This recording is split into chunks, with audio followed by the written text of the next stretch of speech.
Bayangkan, jika ada sekelompok orang yang dipimpin oleh seorang pria yang mampu memanipulasi pikiran mereka, hingga percaya bahwa kekerasan adalah satu-satunya solusi atau jalan menuju kedamaian dan penyelamatan. Kisah ini bukan hanya sekedar fiksi, ini adalah kisah nyata tentang Charles Manson dan keluarganya, yang meninggalkan jejak darah yang tragis pada dunia Hollywood Amerika Serikat.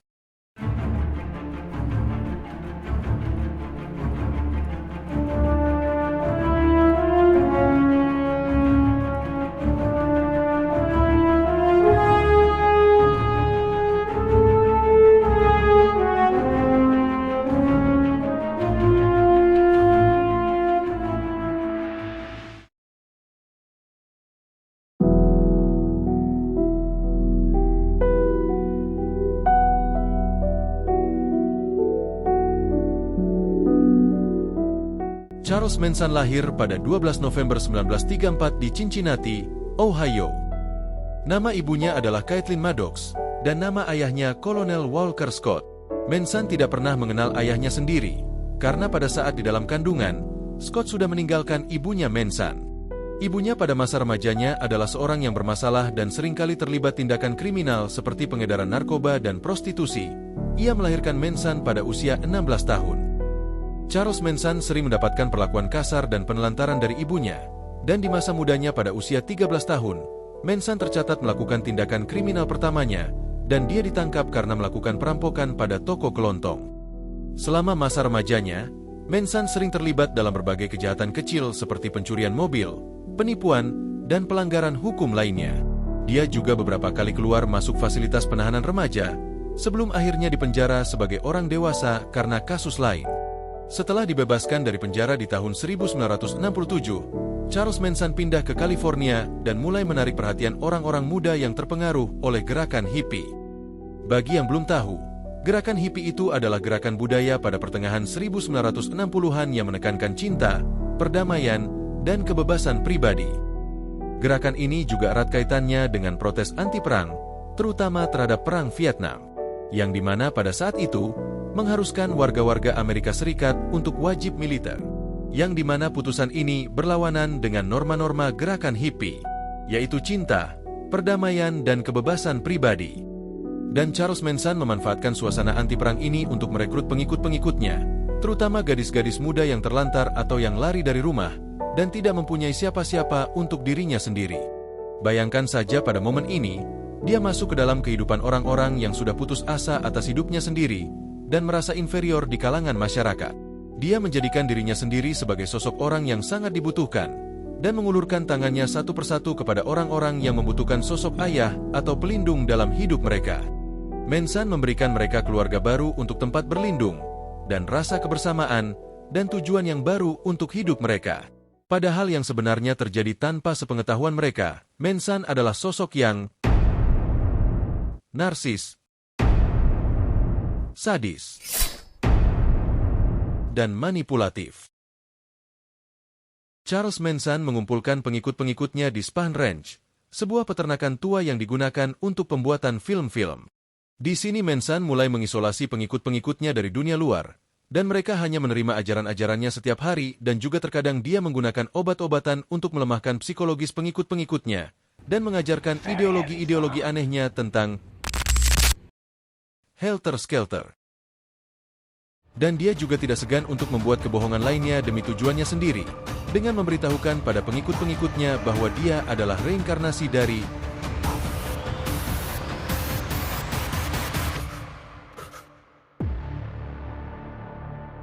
Yesus Kristus.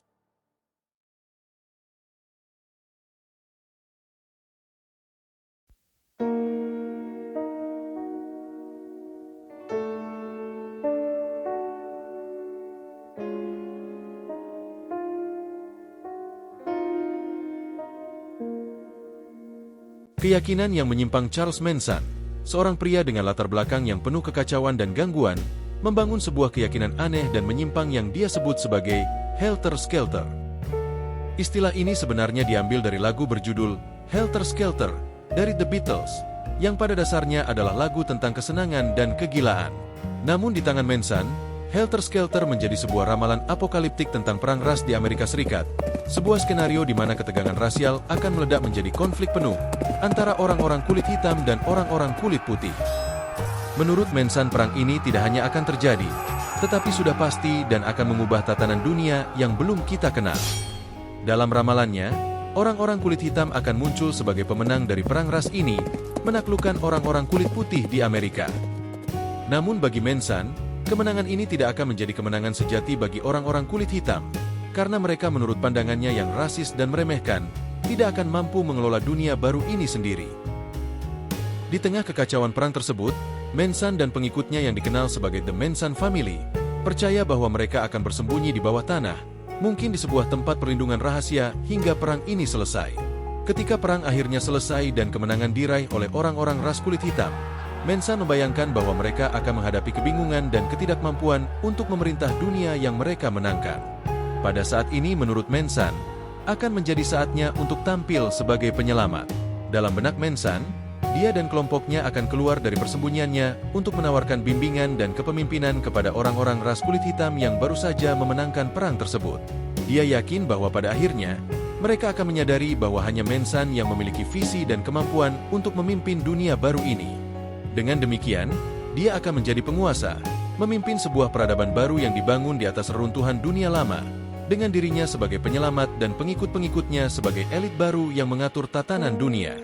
Keyakinan menyimpang inilah yang ditanamkan Manson kepada para pengikutnya, yang sebagian besar adalah orang-orang muda yang rentan dan tersesat, mencari arah dan makna dalam hidup mereka. Dengan pesona karismatiknya, Manson berhasil meyakinkan mereka bahwa takdir mereka adalah menjadi bagian dari rencana besar ini, sebuah rencana yang akan menempatkan mereka di atas puncak dunia baru. Melalui doktrinisasi yang cermat dan manipulasi psikologis, Manson menciptakan sebuah lingkungan di mana kekerasan, kebencian, dan pembunuhan dianggap sebagai jalan menuju penyucian dan kemenangan akhir.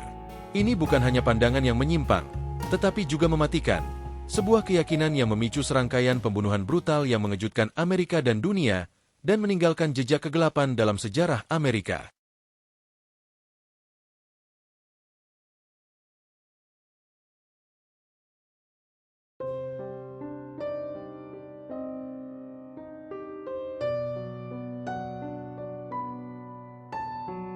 Pada malam 8 Agustus 1969, Charles Manson, pemimpin dari sekte yang dikenal sebagai The Manson Family, melancarkan serangan yang akan mengguncang Hollywood dan dunia.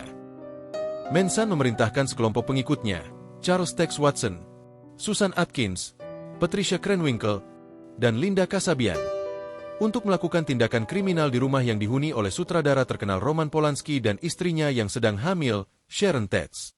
Sharon Tate, yang tengah menikmati karirnya sebagai aktris dan sedang hamil 8 bulan, serta 3 tamunya, Jay Sebring, Abigail Folger, dan Wojciech Frykowski, menjadi sasaran serangan dari kelompok sekte ini. Para pelaku memasuki rumah dengan niat jahat yang telah direncanakan, dan menyebarkan kekacauan pada seisi rumah itu. Dalam keheningan malam itu, tindakan mereka sekte The Manson Family berlangsung dengan cepat dan mengerikan. Setelah memasuki rumah Sharon Tate, mereka melakukan tindakan kriminal yang menewaskan Sharon Tate dan teman-temannya, dan setelahnya para pengikut The Manson Family menulis pesan-pesan di dinding rumah tersebut dengan darah.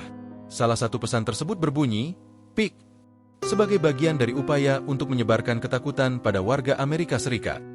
Namun, kekacauan yang mereka buat tidak berhenti di situ saja.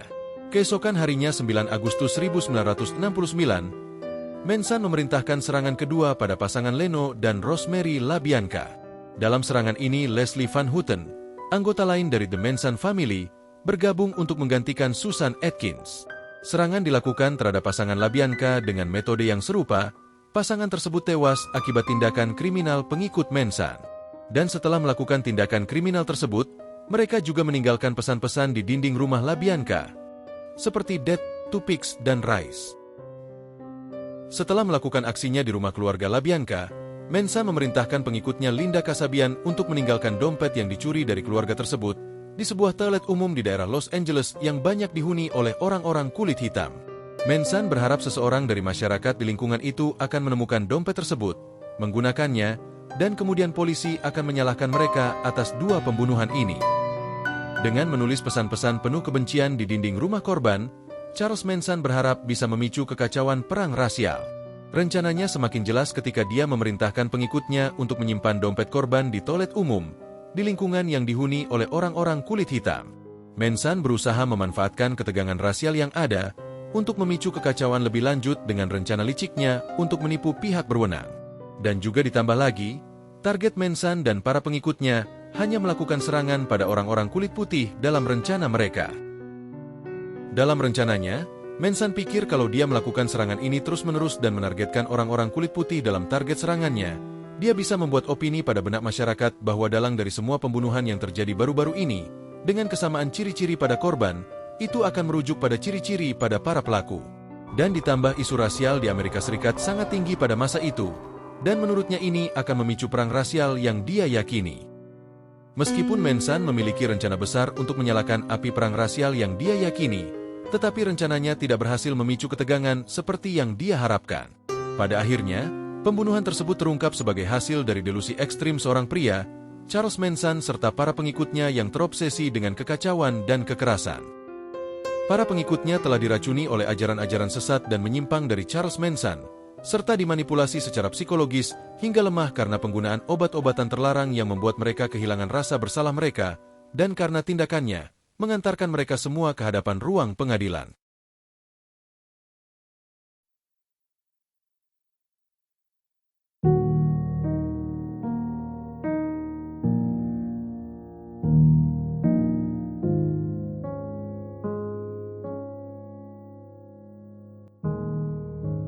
Setelah serangkaian tindakan kejahatan yang dilakukan oleh sekte The Manson Family, masyarakat Amerika Serikat diguncang oleh teror yang mereka tinggalkan.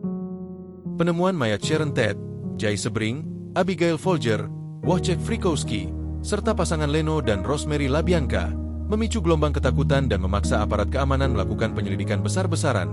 Penyelidikan awal difokuskan pada pengumpulan bukti di lokasi kejadian. Titik terang pertama muncul dari penangkapan Bruce Davis, salah satu anggota sekte The Manson Family pada September 1969, terkait kasus perampokan terpisah.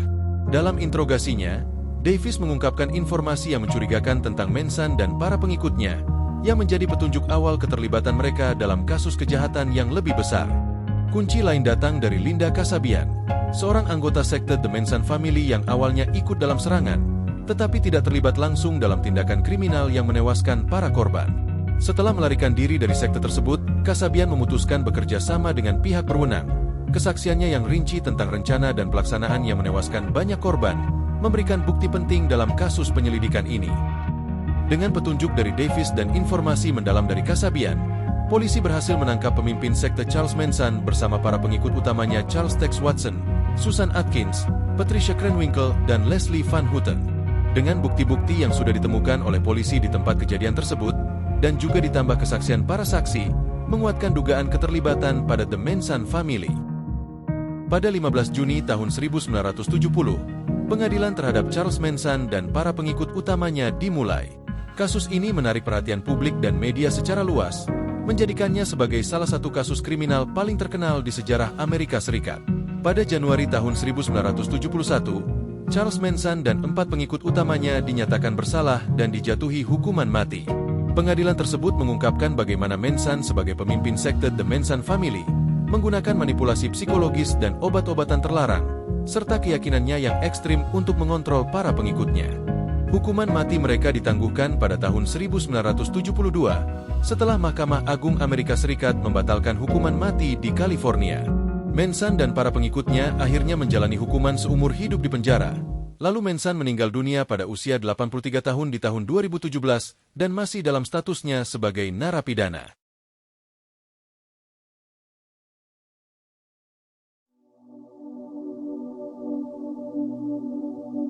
Itulah kisah tentang Charles Manson, sosok yang mempunyai wajah yang karismatik, pintar, namun sosok yang juga berbahaya.